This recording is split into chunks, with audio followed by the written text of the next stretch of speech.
Okay, let me continue where I left off the last time because of the internet bandwidth issue.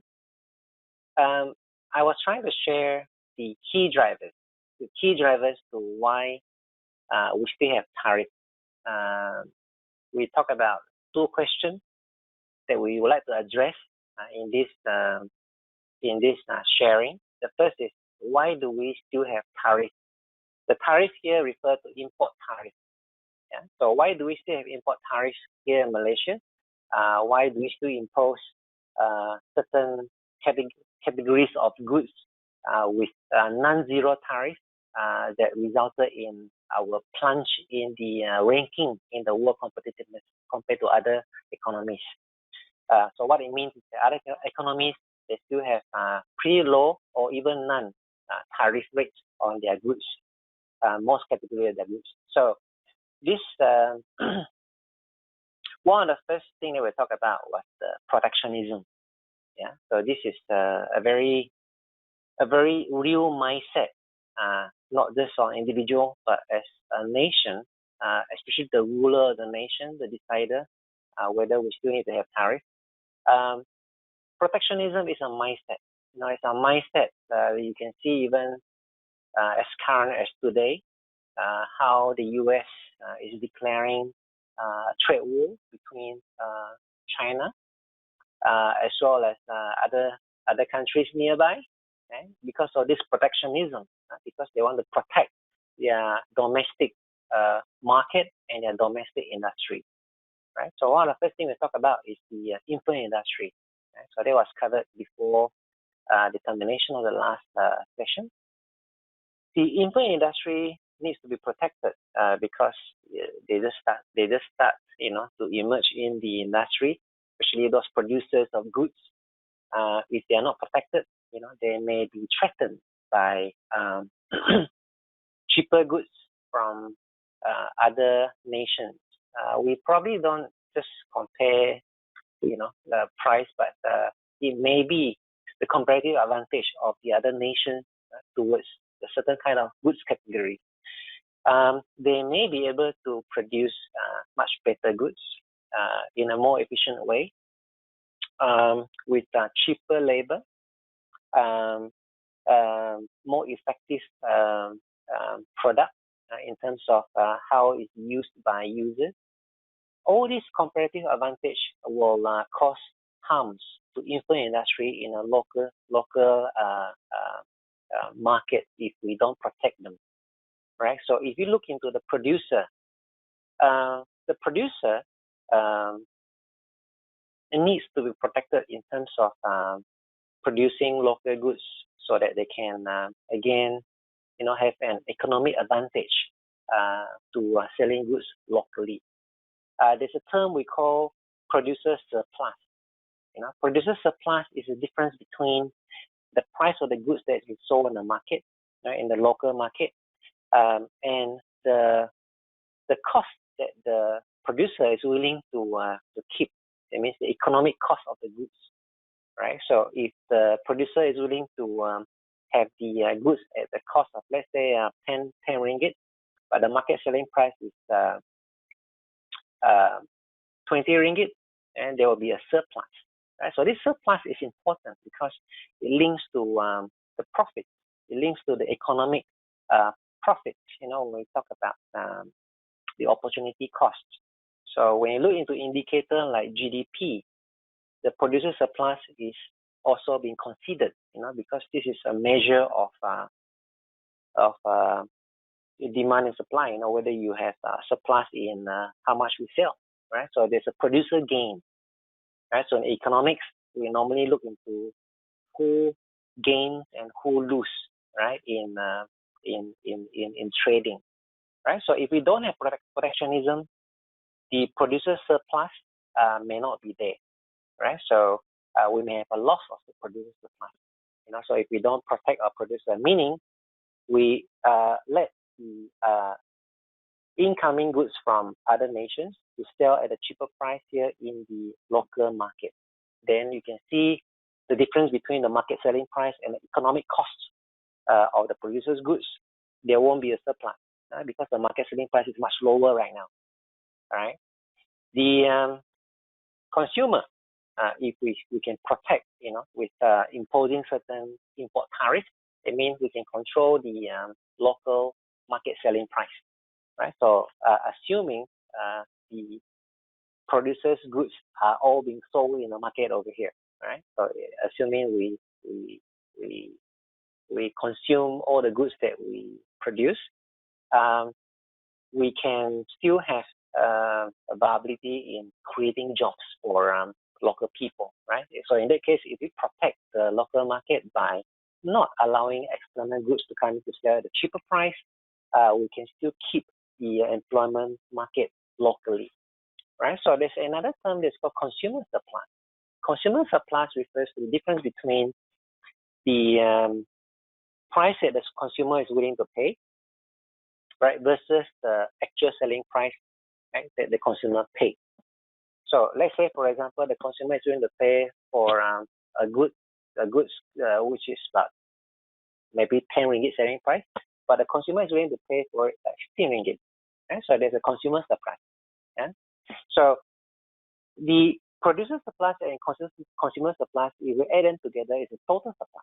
Right? So this total supply again is important, right? So if you can have a kind of protectionism, local market selling price is still not low, okay, comparing to the imported goods. Then the total supplies, if you add up, the market selling price, economic cost, willingness to pay price plus the market selling price, right? These are all the four components in the total supplies. Basically, this looks into the willingness to pay price, the willingness to pay price minus the economic cost. So that means if you have protectionism, this is a surplus. And this is good for the economy because now you have a surplus in the economy, right? So this is actually the basis of why a nation wants to have protectionism, because we need to keep jobs, we need to keep satisfaction of the local people. Otherwise, the government wouldn't be getting support from the people, right? So a lot of times this is very crucial in making sure we still survive as a nation. The other areas why we have protectionism could refer to, I think, what PW asked before, right? The non-tariff measure, the NTMs. The non-tariff measure could refer to as well the offshore outsourcing. This could be a threat. This could be a threat that we're trying to prevent. Right? So we're trying to bring up the import tariff so that our local producer will not look out into another nation, maybe offshore, who has a better competitive advantage than us, who can produce cheaper goods or better goods than us at a cheaper cost. Then we don't have an outflow of people, we don't have outflow of technology and know-how. Yeah. Foreign exploitation. So imagine if you don't protect other nations who are richer, they could exploit our local market or people. They could exploit them out. So we may lose jobs, we may lose talent. Another one is called anti-dumping. Anti-dumping is a non-tariff measure, right? Dumping here refers to other countries starting to sell goods at a much cheaper price than the market price here, just to gain competitive advantage to their goods.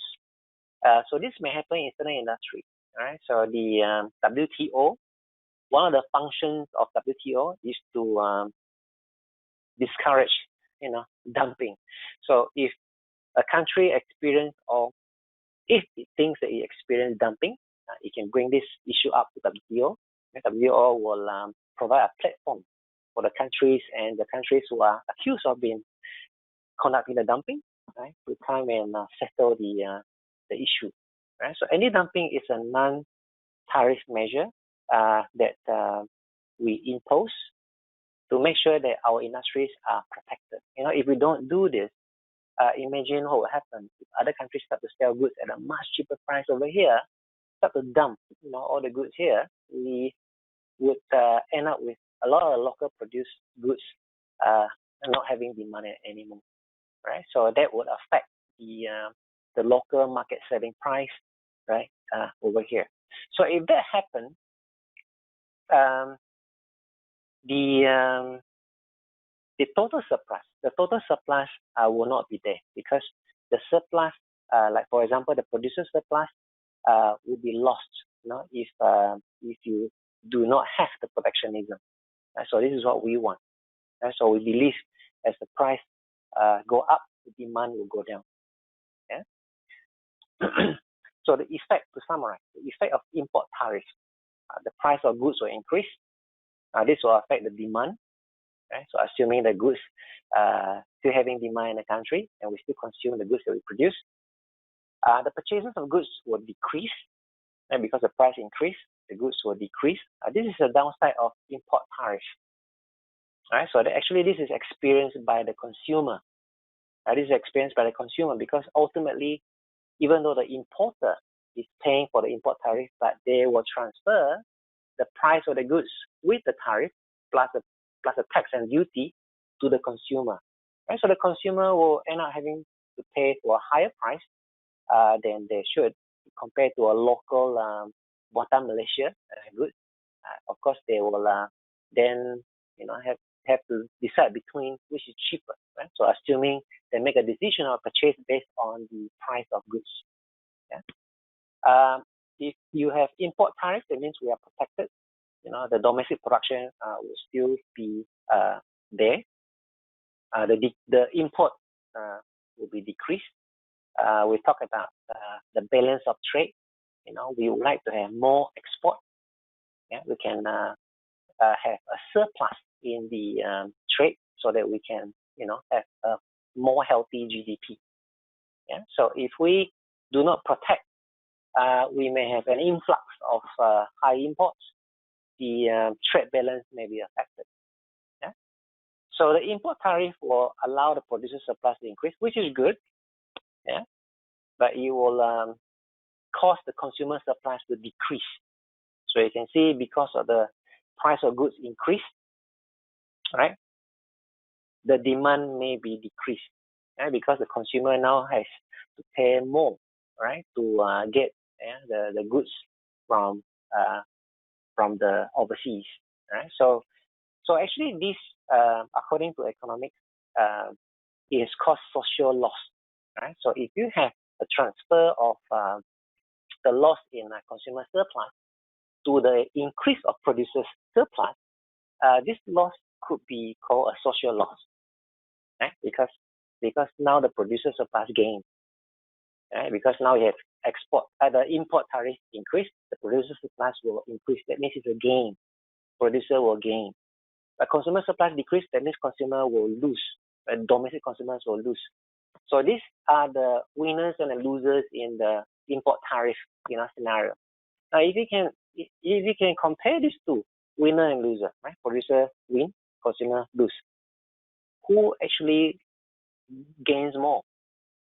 Is producer gain more than the consumer's loss, or consumer's loss is more than the producer's gain? Actually, the consumer's loss is much, much, much more than the producer's gain, right? So because of this social loss, is also referred to as a dead weight loss. The dead weight loss actually, refers to the translation of this loss from consumer surplus to producer surplus, and much of it is translated to government revenue. Right? So actually, this is not good, because if you look into who are affected the most, consumer. Right? So the import tariff, why is it still there? Well, because of a few reasons that we talk about. The protectionism, we see a loser and winner over here. So to summarize for you, right, the losers and winners, who they are and how they affect them. Domestic consumers, they are losers because they pay higher price for goods, right? And some domestic industries will see lower demand, because now that the spending on the imports, the consumer would have spent more. Yeah. Domestic exporters might experience retaliatory tariffs.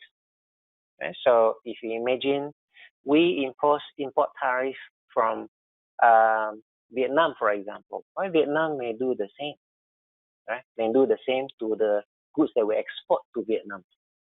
So this kind of tools that the politicians are using, they are retaliatory between nations and among nations. Yeah. Winners, producers, right? Domestic industries, they will still see the demand to produce goods for the local market, but they may not be competitive in the world market, right? Because now we are talking about the world price and the local price. There is a huge difference. Right? We're not competitive enough. As a result of the transfer in the customer surplus loss to the producer surplus gain, government will collect tax. Right? This tax as a form of revenue will increase, right? Because the import tariff actually is a form of revenue to the government. Okay? So this explains why we still have import tariff. So you probably have heard now we are trying to buy local. We're encouraged to buy local as much as possible. This is why our government needs to protect the local industry. But as a result, you can see that we also complain sometimes we are paying more. Right? So that won't help if our currency strength is turning weaker. Right? So you see exchange rate also plays a part, when it comes to tariff and the effect of the consumer surplus loss. I have these two slides I wish to share with you because it's interesting. A lot of times, based on economists, we look into the surplus in trade. Right? So we want to look into whether our nation is exporting more. Right? Even MITI is looking at this indicator and reporting on this indicator, right, every quarter to see if we have a trade surplus. So if the intention is to go into trade surplus to have domination in export for certain countries, if we think protectionism will allow that, then we are wrong. Because what we have found out is rather interesting. If you look into the first world map over here, this shows the distribution of tariff rates imposed by different regions and countries. Right? So if you see a more intense maroon, there's countries with higher tariff rates. If you see very faint or near white regions, those are countries where they probably have near zero or zero tariff rate. Right? So the next slide refers to countries that have different proportion of export dominance in the world.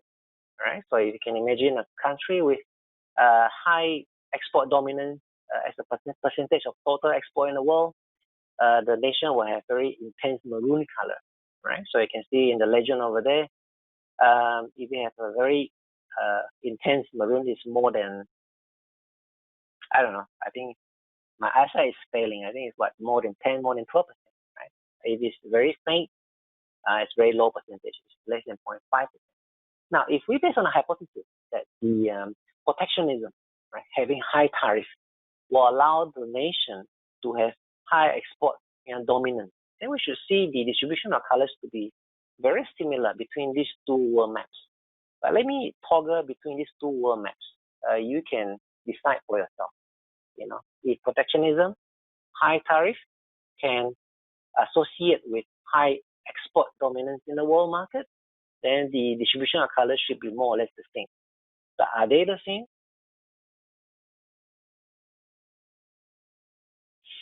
What do you see? I can toggle this for the rest of the webinar. I think you can see. The distribution of colors are flipped. Do you see? They are flipped. Originally, the countries with high tariff, they have the least or less dominance in the export market as a percentage of the world exports. Can you see? So the hypothesis of protectionism will lead to balance of trade, better economy. It's not true. So this is the basis of which we're going to talk about for the rest of the key drivers. I'll be sharing with you, the reason why we have tariff and why we need to have tariff versus the views of economists, to advocate free trade. Why free trade is important to move forward, even though we are not performing well. Right? So to actually allow competitiveness, in the world market, to be competitive in the world price, we need to be efficient as a nation, not just by raising the bar in the import tariff and not allowing things to come in, because we will become complacent. Right? Fortunately, Malaysia is a founding member of WTO and the World Trade Organization. And World Trade Organization has a big interest in making sure the different nations are opening up their markets for trade. Yeah. So that is why WTO has very high interest in making sure the different countries who are members, they have a healthy trade policy. Right? So out of 164 members, there are about close to 200 countries in the world. There are still countries who are not yet becoming memberships of World Trade Organization. They are very much a membership organization, right? So they look into their member countries to have fair trading, right, between countries, and to have fair and healthy trading policies between countries. Right? So they actually place importance on fair trade, non-discriminatory trading policies between countries. So I will just look at the World Trade membership countries, 164 or more, because some are still in the process of application. They are observers, but they are already following the policies, right, and guidelines as imposed by WTO. So they actually compare the tariff performance way more than IMD. IMD only compares 63 economies, but WTO is already comparing more than 164 countries. And like you see, I think in the first part of the presentation, we're not doing that bad.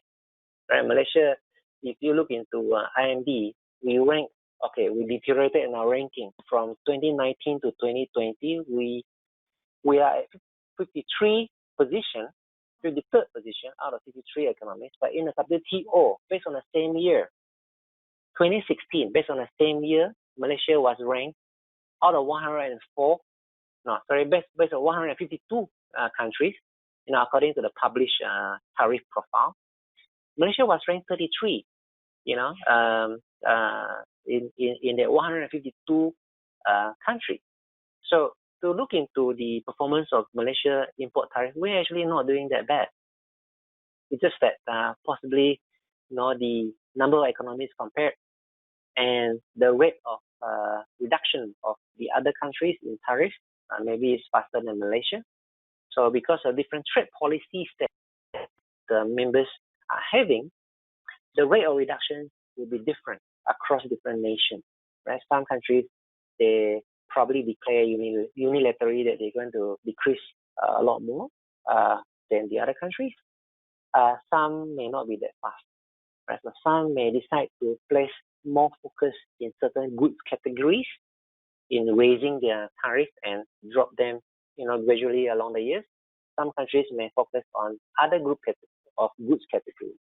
Right? So this may explain why our tariff rate is, probably not as fast in terms of reduction compared to the other nations. Yeah. But I just want to show you the different regions or countries Malaysia has signed free trade agreements with. Right? So there are different kinds of free trade agreements. There are bilateral free trade agreements. There are regional free trade agreements, and there are multilateral free trade agreements. Right? So all these agreements between countries or among countries to promise, right, to not charge the incoming goods to the ceiling tariff that they state in their tariff schedule. So if you remember the bound tariff that we talked about in the beginning of this presentation, these countries will promise right? To also not do the same to Malaysia, because we also promised not to charge more than what we promised to the maximum, right? So for those countries who have signed bilateral free trade agreement with Malaysia, they may enjoy the preferential tariff, which is always lower than the bound tariff and also lower than the MFN tariff, the most favored nation tariff. Okay? Some of the free trade agreements, they are still in negotiation or going to force, are shown here. Okay, I think one of the agreements that is received a lot of attention is the TPPA, the Trans-Pacific Partnership Agreement, where Malaysia has not ratified yet because of the fact that US pulled out from this TPPA, right? So because of the attractiveness is not present anymore between US and Malaysia. By the way, this is the only agreement between US and Malaysia. So if US pull out, this agreement may not seem as attractive. Right? So Malaysia has not ratified yet, but I think the rest of the member countries form a comprehensive and progressive agreement towards this TPPA. So it's called CPTPP, right? So this is signed. Again, Malaysia is not ratified yet. Right? So hopefully this will be ratified soon. So let's address the second part of the question. Why tariff rate is so high? Yeah. Let's look at the goods categories that are still high tariffs. Some of them can be seen over here. This is referring to the HS code, 2 to 4 digits, right? So if you rank the goods categories by the chapter, you can see these are the top categories with high tariffs. So the one with high tariffs are from foodstuffs, right? If you go down the headings, you can see that the foodstuffs actually with high tariffs are tobacco and liquor, alcohol. Right? This tariff are what we call in Malaysia the sin tax, right? Because these are still goods that are under control, and we need to maintain control in Malaysia. Because of the Sharia law, we cannot consume some of these goods. So these goods are still remain as pretty much controlled items with high tariff. And then going down the list, you see that the range of tariffs can be from anyway, 10 to 30, 40, 50, or even beyond 50%. Right? So what it means is that for any dollar of goods that you try to import, you're gonna pay, according to the percentage, what we call ad valorem tariff, according to the goods category. Oh, by the way, the categories with stars are referring to the categories that Malaysia imported with high volumes in 2016. Right? So because some of the food categories that we imported are high in volume, the calculation on the weighted tariff becomes high. Okay. Comparing the weighted average of these high tariff goods to the binding overhang. If you remember, the binding overhang is the difference between the bound tariff and the MFN tariff, meaning what we promised to charge at a maximum and what we actually charge. That's binding tariff, the binding overhang tariff. So you can see there are a lot of common categories between the top Pareto products in high tariff. It's pretty common, right? For the products that we still charge more, actually in our promised bound rate is even higher. Right? So these are opportunities for us to look into to start to reduce the categories of high tariffs. So this gives a priority, right, to perhaps those who want to go into analysis on which product to go from top down in reducing tariffs. Retaliatory measure, right?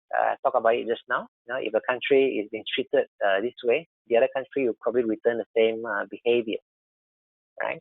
So you can see this happened many times, right? Because countries may have to protect, the local markets because the other countries start to impose high tariffs, right? So this can happen between import and export tariff. right? So let's say in the past, Malaysia started to observe US imposing tariffs on the steel. Malaysia did the same. We also increased our import tariffs to their products. Like another interesting example is between France and USA, right? We saw retaliatory measure for their meat product and champagne product. Like for example, France start to see USA calling their wine product champagne. They may not be pleased about it because France, after all, is one of the major exports in champagne. How can you call your wine champagne? We manufacture champagne, not you. So they start to place high tariff on USA wine, which they call champagne. Yeah. So anyway, story aside, this needs to go hand in hand between nations. This is very much linked to reciprocal relationship between nations. Yeah. Reciprocal means if one country thinks that they have received a conditional treatment or violation of the agreement, they may do the same to their country. So the reciprocity can be open or restricted. Open is good because open can lead to free trade, right? Free trade. So restrictive does not. You can see, for example, India, Indonesia, they, although are members of the ASEAN countries and they have signed, multilateral agreement with the ASEAN countries, they also promise to gradually lower the tariff through time on their goods according to the agreement. But they, interestingly, they do not reduce at the rate, of reduction according to the other ASEAN countries. They think that, they still have high demand. They don't have to decrease their tariff so fast. Right? So again, you can see this interesting behavior from different countries, which is explainable based on what we know. Yeah? So another key challenges that we think could be causing high tariffs is because of the challenges our ministry representatives face when they go into trade review. The trade policy review will have to talk about tariff reduction, right? So this trade review actually takes time. Yeah, it can take years to accomplish the agreement. So the number of years this take could vary between countries. Right? Let's say, for example, between New Zealand and Malaysia, it takes 1 year. It's done. Between Malaysia and Singapore, it's very fast. I think if I'm not wrong, it's still within a year. But if you think about that between Hong Kong, right? Let's say, and New Zealand, right? It takes 8 years. 8 years to accomplish, to come to the point of agreement. Let's say with PRC, 10 years, right? So even after signing the agreement, free trade agreement on PRC, the agreement says it takes another 10 years to gradually reduce the tariff to zero, right, for certain goods category. I believe many of you have read the recent news on the bilateral free trade agreement between Norway and China, right? It was just on the news a couple of days back. They had started the negotiation 10 years ago, right? Didn't come to any fruitful outcome. So it's until recently, 10 years later, this negotiation start to see light. That means they will start to reignite the negotiation again after 10 years to see where this is going. Right? So hopefully this will not take long, but after all, it's already taken 10 years. So there are challenges, to the time and the conditions where the nations are bringing to the table to negotiate. The negotiation skill is also another part of the country representative to negotiate based on the terms, the flexibilities, and the conditions of the nations when they come to negotiate the tariff. So This could be a challenge. Another challenge is when they negotiate, they may use different tariff reduction methods. These are the few methods that published by WTO, where nations can use to reduce their tariff. So this is one challenge. Another challenge is that developing countries and developed countries or least developed countries, they have leeways in terms of how fast or how slow they can reduce their tariff.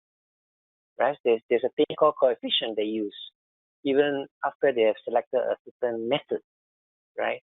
Developed countries, can choose to reduce much more using a lower coefficient compared to a developing country where Malaysia falls in, to use a higher coefficient to have a slower rate in reduction in tariff. So the treatment is different between nations according to whether your economies are more vulnerable, whether your maturity in the membership is more in terms of following the trade practices. So certainly there are challenges when it comes to tariff negotiation. I believe that is one of the key drivers why our tariff is still so high compared to some other nations. Another key driver is the HS code transposition. WTO transposes the HS code every 5 to 6 years. What it means is that they will look into merging, deleting, altering, or changes in the HS codes, right, down to 6-8 digits level, right? So that takes time. Our version of HS code in 2016 was based on 2012. Yeah, so it was going through transposition and came to effect in 2017. So during that transposition, we noticed by not doing anything, the average weighted tariff in Malaysia, not only in Malaysia, in many countries, in Malaysia, increases. Right? So when WTO transposed the HS codes, let me show you what transpose may look like. Right? This is based on the live animals category. You can see some of the 4-digit or 8-digit level in the subheadings level when they merge, right?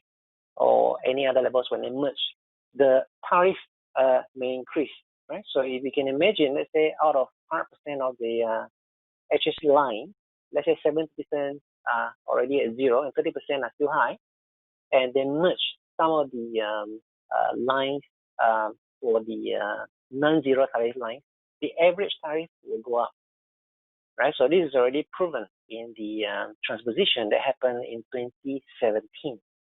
Right? So the next transposition will happen in 2012, which is already being put in black and white by WTO.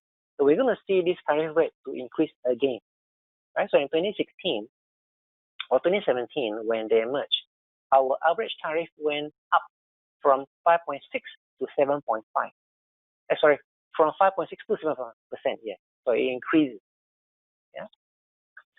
So the effect of merging, you can see by comparing the MFN weighted tariff rate based on the total number of lines, it's increased across the board. Yeah?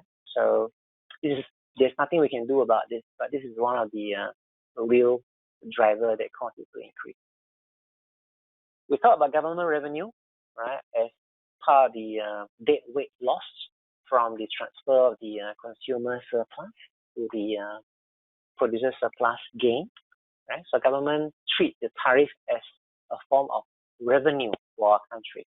Right? So if you want to see how much proportion of our import tariff is to the total revenue collected by the government, in terms of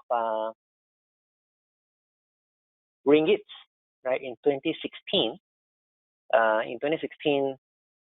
the amount of import tariff collected, right, was about 2.9 billion ringgit, right, for the year. So how many percent of this import tariff actually is from the total tax revenue? Is about 1.6%. So you can see the percentage of import tariff, the total tax revenue hovers around 1.5 to 1.7. Right? So even though this is considered as very low percentage of import tariff to total tax, nonetheless, it translates to a lot of money. It's about close to 3 billion ringgit. Right? So again, this may explain why it's still high, because it's a form of revenue to the government. Right? So if you can look at the contribution of the import tariff to the total GDP, is actually very low. Yeah.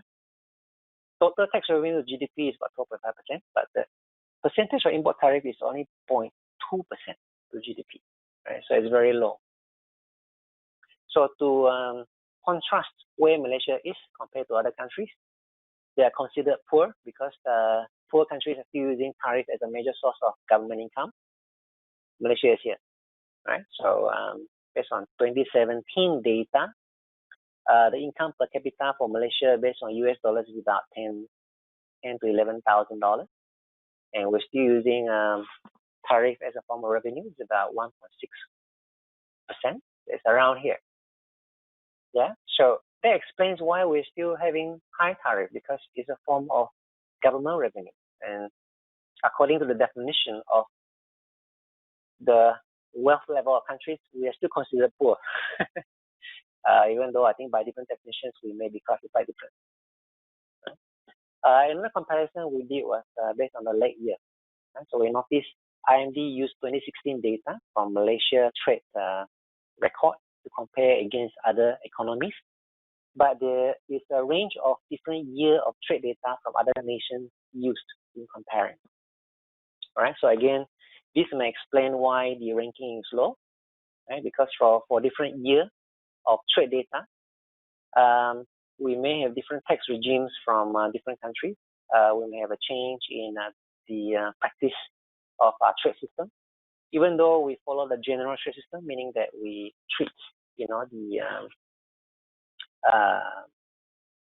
goods coming into Malaysia as a whole and not restricted to a certain, area. So we still have to take into account the free trade zones and the free commercial zones and the boundary warehouse, because those areas, they may keep the incoming goods from overseas, the imported goods within those areas without being taxed, right? So like say, for example, the boundary warehouse can keep the goods for as long as 2 years. So if we have late year data compared to other countries, we may have data from previous years or previous years that are not recorded or already has recorded, depending on the year that is used, in comparing with other countries, and that may not be fair, right? So the balance in the trade record among countries may not be balanced when we have late year comparison. Customs may play a part, right, in the high tariff. Again, what we found is that customs nowadays already have capability in online processing of the documents like declaration for imports, duty assessment, payment, custom release. Importers can register online, and this can be processed electronically. What is lagging is that when it comes to certain documents like bill of lading, right, and invoice, these documents normally are not in a soft copy form. They are in hard copy form. And our customs may not have the ability to process, right, electronic form, for these two documents. Right? They still need to process it manually, right, for these two documents.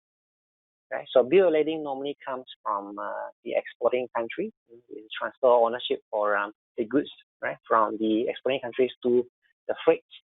Right? So this may explain why it needs time for them to clear the trade data so that it can be uploaded to MITI and in turn transferred to the international trade database. Okay. We also see inconsistent definition used in different documents in IMD reports, as well as the raw data from IMD. Right? So we'll talk about the different definitions of this tariff.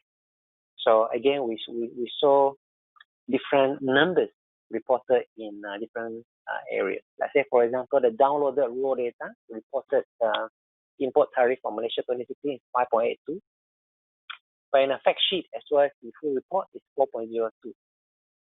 Right. So this, if we compare to the World Bank database, we can see that they may not be consistent, even though we know that the weighted is reported, MFN is reported, but some of the numbers over here can refer to unweighted. Let's say, for example, this case, right? 5.78 is very close to 5.82. So I believe this number is unweighted. But again, this has to be clarified, when the NPC team or MITI team can bring up to IMD. So this shows the different tariff rates if you have different definitions, and WCI use the one on the right.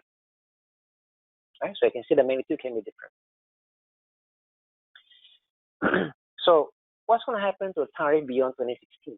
Right? So we actually downloaded the trade data from the WTO website, right, as well as the reports that they furnish for different countries on a tariff profile based on the same definition, right? Simple average MFN weighted tariff rates.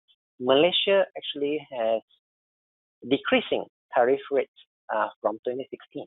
You can see, even if we do nothing, the effect of the free trade agreement is taking effect because gradually we are reducing our tariff year after year, right? So you can see we're down at 5.6 on the, this is unweighted, I believe. This is unweighted, right? Based on the one that I just showed over here, unweighted.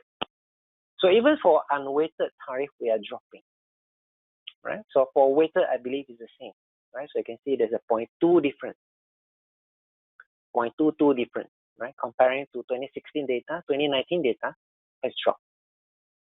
So the question is, why are we still not high enough? So these are the key drivers I believe contribute to why our ranking is still not, not as good as the others. Right? So this slide normally is what I use to summarize what I just said. So you can see these are all the key drivers that might have contributed to the presence of tariff and the high tariff. So based on so many key drivers, certainly there are some that are not controllable, right? Some that posing more challenges to solve than the others. I have circled the ones that I think are more controllable, that we can do something right before the next trade policy review to reduce the tariff.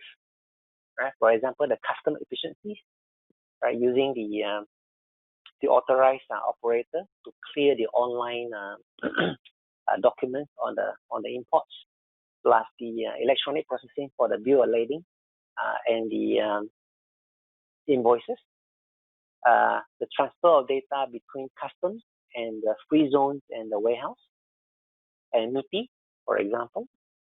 The late year, we should be able to upload faster, so we can have a more concurrent year trade data to compare against other countries. We can also unilaterally declare tariff reduction without having to go into a bilateral agreement. Unilateral is also an agreement, but we can self-proclaim to reduce first. Right? Of course, the negotiation part we can also address by, beefing up our negotiation skill. Yeah. So let me show you the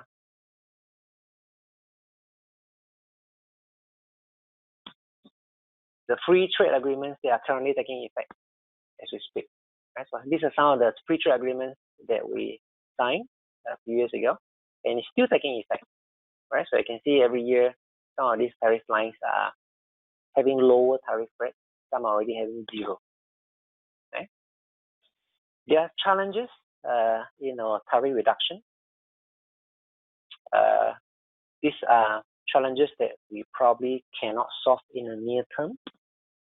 Yeah, or some may not be easily solved. Yeah, so we can see some of the factors actually come from our trading partners. Yeah, so their reciprocal actions that our trading partners need to depend on us, and vice versa. Even unilateral liberalization is not popular. Liberalization here refers to the reduction in tariff. The revenue from the government, right, for the government, is not something that we can request to lower, especially when we are already in budget deficit and we have tension in our financial packages. Protectionism mindset is a belief that has been held for so long, so it's very hard to break. Right? So to declare trade liberalization is not something that is easy. But nonetheless, we still have WTO, right? We still have to abide to the rules to make sure that we review our policy to continually reduce our tariff to free trade. Right? Of course, it takes time. So this is a challenge because we cannot see this improvement in a short time. Right? So it all depends on the frequency of the trade policy review. Like I said, the next one will be probably in 2021 or later. But the last policy review happened in 2017, right? So it won't be another 3 to 4 years before the next one happens again for us. So the top 5 recommendations, I think, could improve the tariff performance. The first one is from MITI. Right? MITI could work with the local industry to talk to the different associations, starting from the goods categories that have high tariffs, as well as the products that we import a lot. Right? And then we can seek agreement from the local representatives to lower the tariff or even go to zero.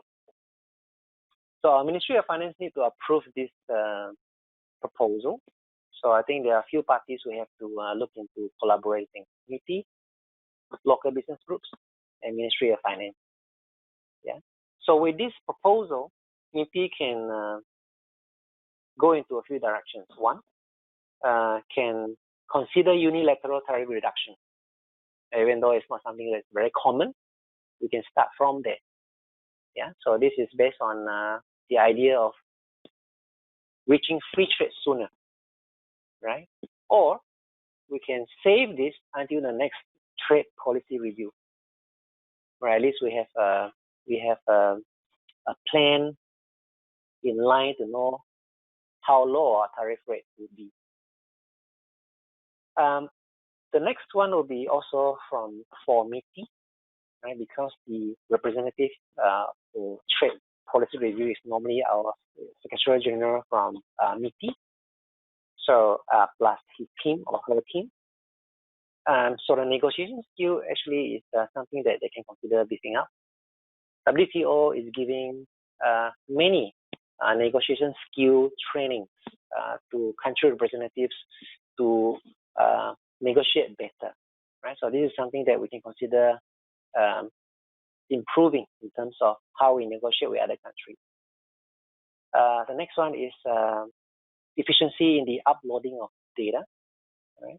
Of tariff data to trade database, right? So again, we talk about improving the data capturing system and data transfer system between custom, free zone, warehouse, MITI, so that we can have a more concurrent trade data compared with other countries. If other countries can have 2018 data available, why can't we? Why are we still having 2016 data? Yeah, so this is one area we could improve. The next one is certainly controllable. MITI can create the capability for the customs to process online documents for invoices and bill of lading. This can certainly speed up the data availability for transfer. The last one is for MPC or MITI to clarify with IMD on the different definitions and different tariff numbers used in different documents. So I hope this sharing is useful to people interested to know more about this. With this, I end my sharing. Thank you, Mr. Lawrence. Okay, it's interesting to see how tariff affects quite a lot of things. I look at with interest the losers versus winners. There was one table you put up earlier on. So, and you mentioned that okay, in the end, it's the consumers who lose really much more compared to the gain. And also at the same time, we need tariff for multiple reasons. Like to protect our local industry, especially those infant industries, to prevent anti-dumping, and also you mentioned that also government revenue, part of the government revenue, especially since we do need this revenue. It's a lot. Especially with this pandemic era, in this pandemic era, and our government giving out so much what you call assistance to the rakyat, to boost the economy. So let's see if there are any questions from the participants. Maybe let me ask one question here. Okay. So if quite a number of the recommendations you mentioned are related to our Ministry of International Trade and Industry, MITI. So can MITI have the full control over tariff reduction for Malaysia's case?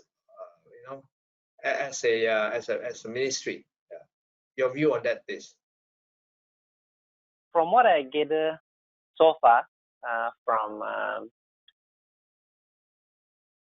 from either online or speaking with the MITI personnel, it seems like MITI may not have full control over the tariff reduction effort, because after all, the Ministry of Finance will have the final approval to the tariff reduction schedule. Also, I think this is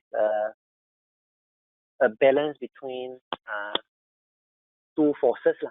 If you look into the Ministry of Finance being the final approval, the other end would be from the bottom up, because ultimately our ministry is trying to protect our local industry. So our local industry, which is made out of different associations and business groups, they ultimately have a say, right, in whether the tariff liberalization will affect their existence, right? So I think the marriage between these two forces need to be present, and MITI is in the middle, facilitating, these two forces. So that's why I think we are holding MITI accountable in this improvement, because MITI has to ultimately bring these two together, right? So without these two, MITI has no full control over the tariff reduction. And from what I understand, there's no what you call proactive effort from MITI to reduce the tariff, because we are already bound by our different free trade agreements in reducing our tariff anyway. We have different multilateral the bilateral free trade agreements are scheduled to take effect. So we already have the last trade policy review to happen in 2017. So whatever our promises that we have is based on that trade review. So I believe, the preparation work is done along the way to prepare for the next trade review. So I believe MITI is still playing a very pivotal role in bringing these two forces together. So my answer is no. Okay, I see. So there is already like an ongoing plan and schedule between Malaysia and many of our trading partners in terms of this import tariff schedule reduction, let's say, import tariff rate schedule reduction. So based on what you shared, I think, is it correct to assume that if we follow the current schedule, although the IMD used the 2016 data, I believe, if I understood you correctly, 2016 data was used for the WCY 2020 report. So if we were to look at 2017, 2018, 2019 data, our tariff rate, based on the same way that is measured in WCY, would continue to show a decreasing trend, whether it's the simple average method or the weighted average method. Is that right to say that? Yes, you're right. You're right. You can see, based on what I retrieved from our Malaysia trade data, the import tariff after 2016 is actually steadily decreasing. Even this 5.6 is actually 5.5 something or 5.6 something. You know, it's like 5.6 something. Yeah, it's still reduced in the second or third decimal point, but to round it out, it's about the same. So you can see, if we would have 2018 data 5.6, you know, what would happen if IMD had used this data instead to compare with the other economies in WCY 2020? Well, I would say the effect is not much, because comparing our position in 53rd, right, to 52nd, the the change in tariff is more than 0.2. Yeah, so I can only say, you know, we are not reducing at the rate of reduction the same as other countries. So this factor remains a factor, but it probably doesn't play a big part in increasing our rank. I see. Okay, yeah. So if we just follow the current schedule of tariff rate reduction, it will not show, it will not give us any improvement in the rank, because other countries are also reducing. No. Yeah, maybe at a faster rate. Exactly. Exactly. Okay. That's why I put in unilateral tariff liberalization, because unilateral liberalization refers to us, Malaysia. We come up with the reduction, you know, schedule not based on any negotiation, but we just declare that we want to reduce, you know, certain tariff in certain goods categories, and based on certain reasons. But the ultimate reason is free trade. And there is an opportunity to do that. Is that right? Based on the earlier sharing, you mentioned about the maximum rate, and then the current rate, and then there's the gap or the binding. I can't remember. Yeah, the binding gap overhang. Or something. Binding overhang. Yes, the binding overhang. Binding overhang. Yes. You're right. You are talking about this part. This part. So we still have many products there with very big gap over here. That means we actually promise to not go beyond this ceiling, but we're charging around here. Why do you tell people I'm not going to charge you more than 10 ringgit, but you only charge them 10 cents? Okay. Maybe there is just a buffer that we're trying to protect ourselves. All right. Thank you. Yeah, thank you for that explanation, Mr. Lawrence. Okay, there's no question from the participants so far. I think also looking at the time, there's time to end our webinar today. A very interesting talk and sharing by our speaker, Mr. Lawrence. So thank you very much, Lawrence, for all the, thank you, PW. the effort you have put in to do the research. Thank you for moderating this session for me. Yeah, all right. Okay. So thank you. With that, I think we'll end this session, this webinar today. Let's do that. All right. I wish everybody a good day, and to you too, Mr. Lawrence. Okay. Bye-bye. See you again. Bye-bye.